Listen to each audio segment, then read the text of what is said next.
Jadi kalau kita baca surah Waqiah, jangan lagi terdorong untuk murah rezeki, jangan lagi. Kita baca Waqiah mencari keridhaan Allah. Kita baca Waqiah menjunjung perintah Allah. Nah, itu ikhlas. Bismillahirrahmanirrahim. Salawat dan salam keharibaan junjungan kita, kekasih Allah, Nabi besar Muhammad sallallahu alaihi wasallam, dan seluruh keluarga, para sahabat, zuriat dan pengikut beliau sampai hari kiamat nanti. Para muhibbin rahimakumullah, berkata Imam Ahmad bin Athaillah As-Sakandari rahimahullah, apabila engkau menuntut gantian atas suatu amalan, maka engkau dituntut pula dengan adanya kejujuran pada amalan itu. Dan cukuplah akan orang yang ragu-ragu itu didapatnya keselamatan. Apabila engkau beramal, wahai seorang murid.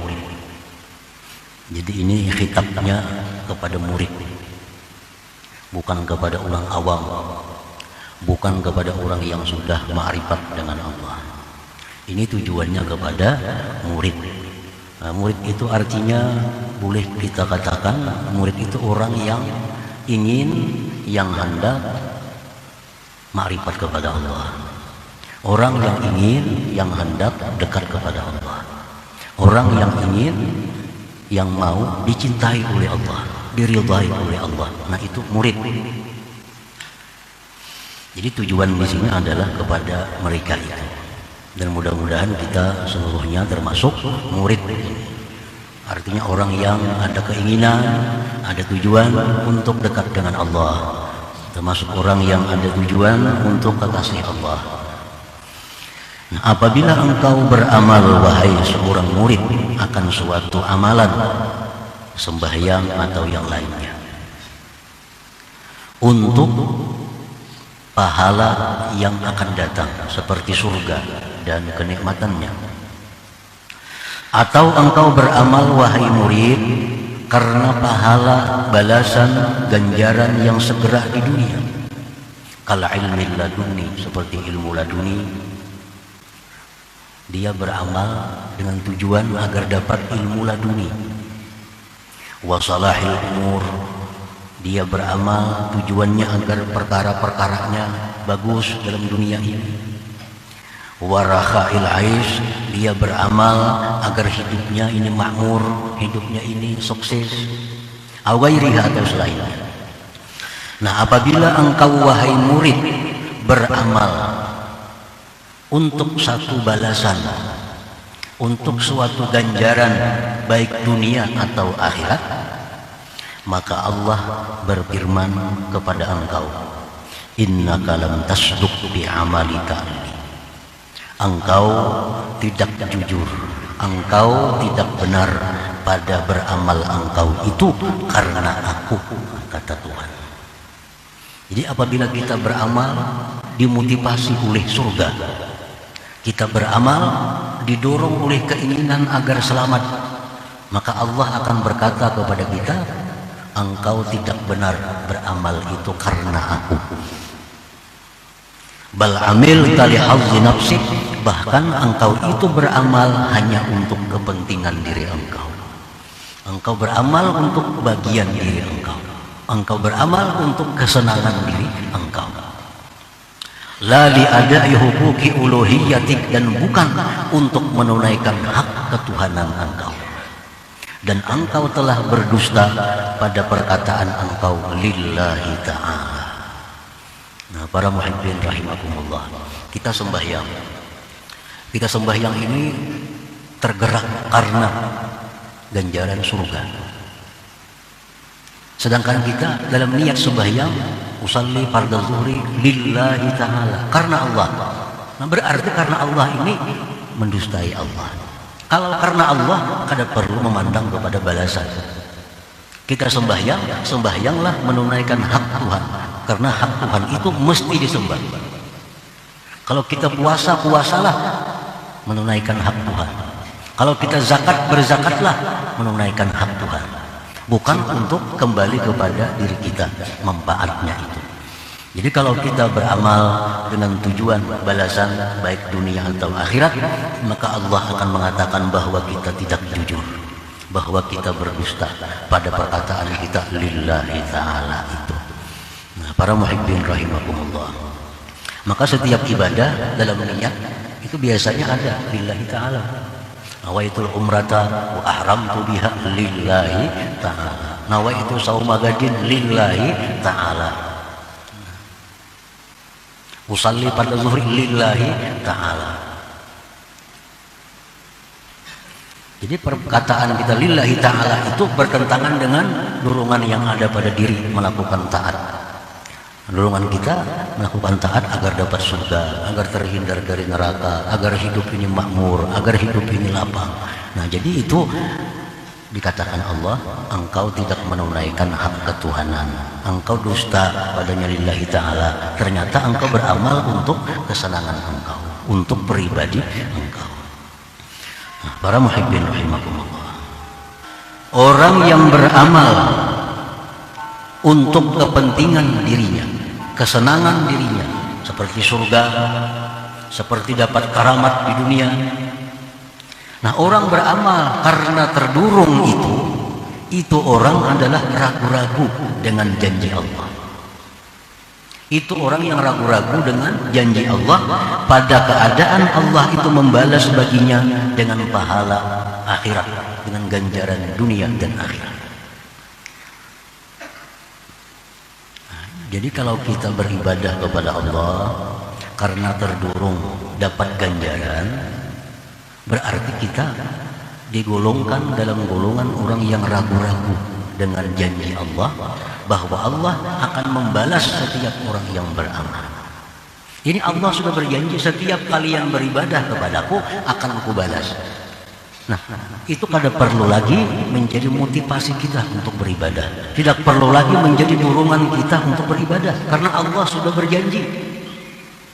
Jadi hendaknya setiap kali kita beribadah, dorongan kita semata-mata adalah menjunjung perintah Allah atau mencari keridhaan Allah Subhanahu wa ta'ala.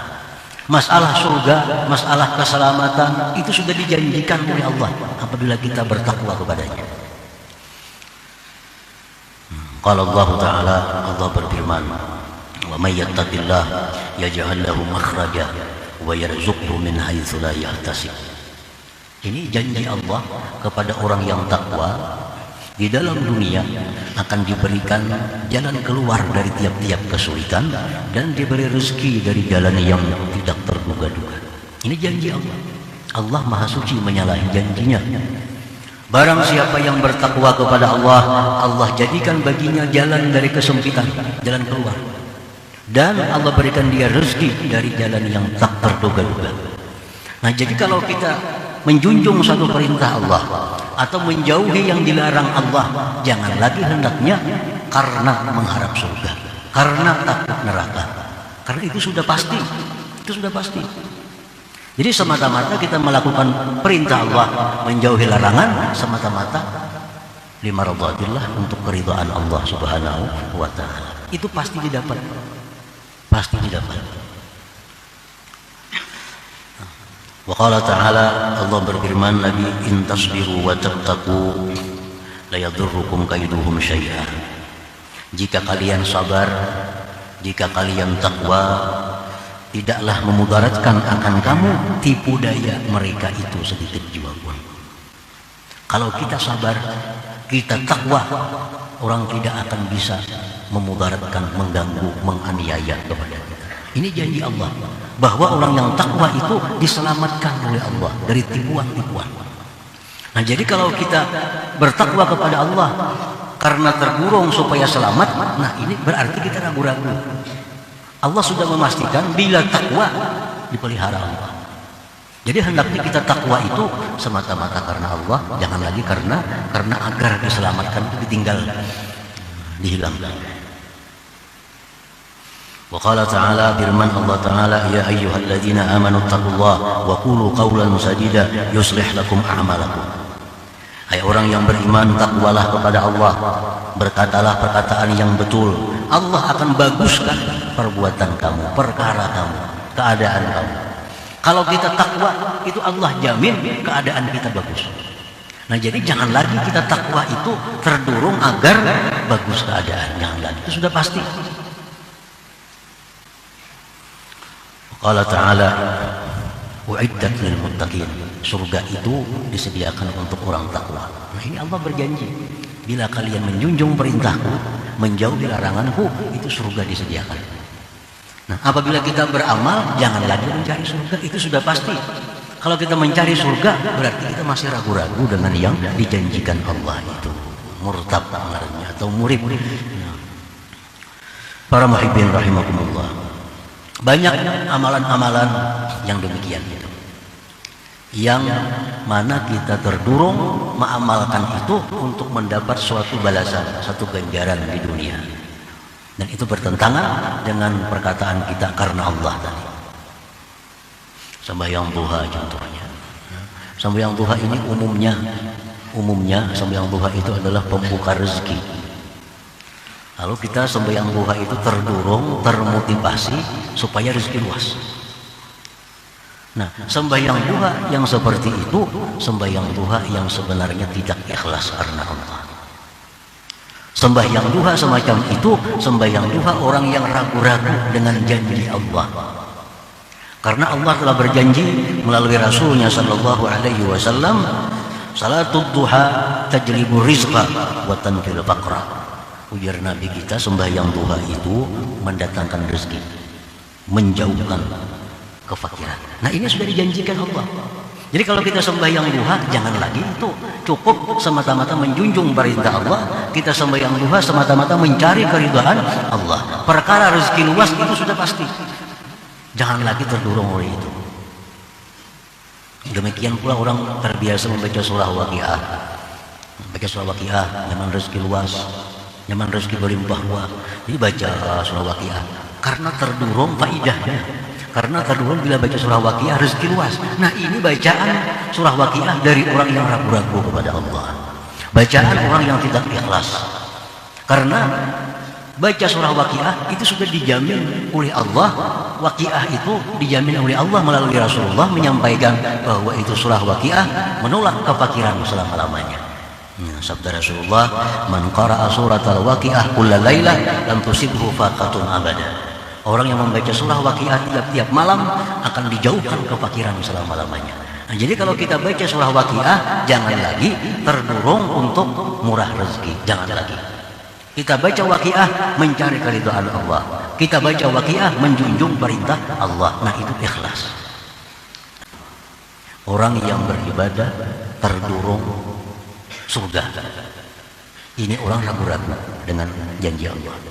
Orang yang ragu-ragu dengan janji Allah itu berhak untuk disiksa oleh Allah. Orang yang ragu-ragu dengan Allah itu berhak dihukum oleh Allah. Nah, apabila orang yang ragu-ragu ini, orang yang selama ini membaca Waqiah, itu hanya dorongannya supaya murah rezeki, supaya hilang kefakiran. Orang yang selama ini sembahyang duha dengan harapan murah rezeki. Nah, orang yang ragu-ragu. Nah, orang yang ragu-ragu itu sebenarnya mestinya disiksa. Kalau dibiarkan oleh Allah, tidak disiksa oleh Allah, tidak dihukum oleh Allah, dzalika fadluhul azim alaih. Itu anugerah Allah yang besar atas. Mestinya dihukum orang seperti ini. Mestinya diberi hukuman oleh Allah. Nah, para muhibbin rahimakumullah. Jadi kalau kita beribadah kepada Allah, terdorong ganjaran, bukan untuk keridhaan Allah. Lalu kita selamat, tidak dihukum oleh Allah, itu sudah keuntungan bagi kita. Sudah keuntungan untuk kita. Wa yakfil muriba wujdanus salamat. Kata Imam Ahmad bin Athaillah, cukuplah bagi orang yang ragu-ragu itu adanya keselamatan, itu sudah cukup yang luar biasa. Orang yang ikhlas pada amalnya karena Allah, hilang dari hatinya memikirkan gantian dan mencari gantian kepada Allah. Jadi orang yang ikhlas dalam amalnya itu Orang yang tidak ada dalam hatinya itu pikiran gantian dari Allah. Orang yang tidak ada tujuan dalam hatinya mencari apapun dari Allah selain daripada menjunjung perintah Allah, selain daripada keridhaan Allah. Nah, ini orang yang sidqul ikhlas, yang benar-benar ikhlas. Walaupun untuk orang-orang awam, orang-orang umum, dia beribadah karena takut neraka, itu sudah masuk ikhlas. Itu bagi orang-orang umum. Nah, dia beribadah karena mengharapkan surga, itu sudah ikhlas bagi orang-orang umum. Dan kita ada mau hendak jadi orang umum. Kita mesti hendak jadi orang khusus, mesti hendak menjadi seorang murid, orang yang ingin dicintai Allah, ingin dekat kepada Allah, ingin dimuliakan oleh Allah. Nah, kita hendak jadi orang seperti itu.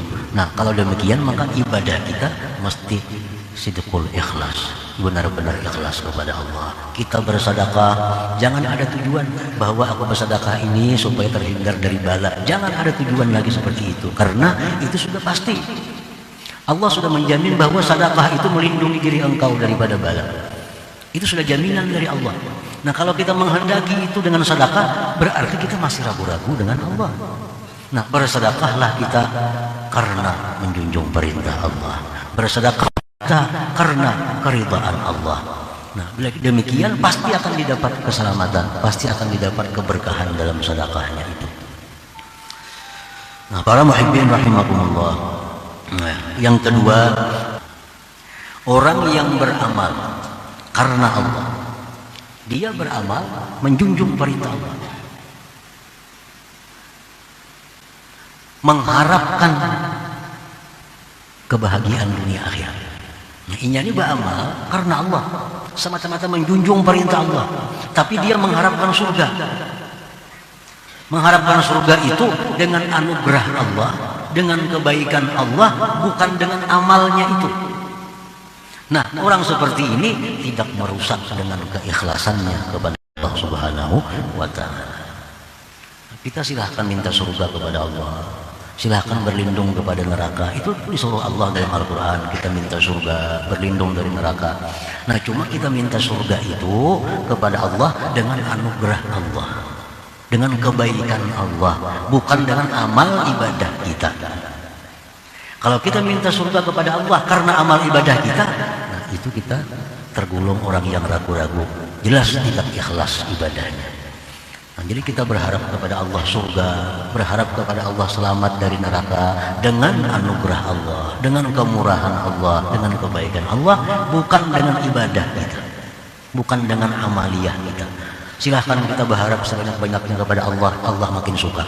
Asalkan kita berharap surga, berharap apa itu ini dengan kemurahan Allah, dengan anugerah Allah, bukan dengan amal ibadah yang kita lakukan. Nah, para muhibbin rahimakumullah. Jadi makin banyak kita berharap kepada Allah sesuatu, asalkan dengan anugerahnya kita minta surga, asalkan dengan kemurahannya, nah itu dipuji, amrun mahbub, perkara yang disukai, tidak merusak keikhlasan ibadah kita. Yang merusak keikhlasan itu kita beramal minta ganti, nah itu merusak keikhlasan. Ada ini bukan kita beramal karena Allah, kita minta surga karena Allah pemurah, nah itu dipuji oleh Allah. Kita minta ilmu karena Allah Maha Alim, nah itu dipuji. Tapi kalau kita minta sesuatu kepada Allah sebagai gantian dari ibadah kita, nah itu yang dicela oleh agama kita, dicela oleh Allah Subhanahu wa Ta'ala. Ila hadratin Nabi sallallahu alaihi wasallam. Al-Fatihah. A'udzubillahi minasyaitonir rajim. Bismillahirrahmanirrahim. Ar-Rahmanir Rahim. Maliki yaumiddin. Iyyaka na'budu wa iyyaka nasta'in. Ihdinas siratal mustaqim. Siratal ladzina an'amta 'alaihim.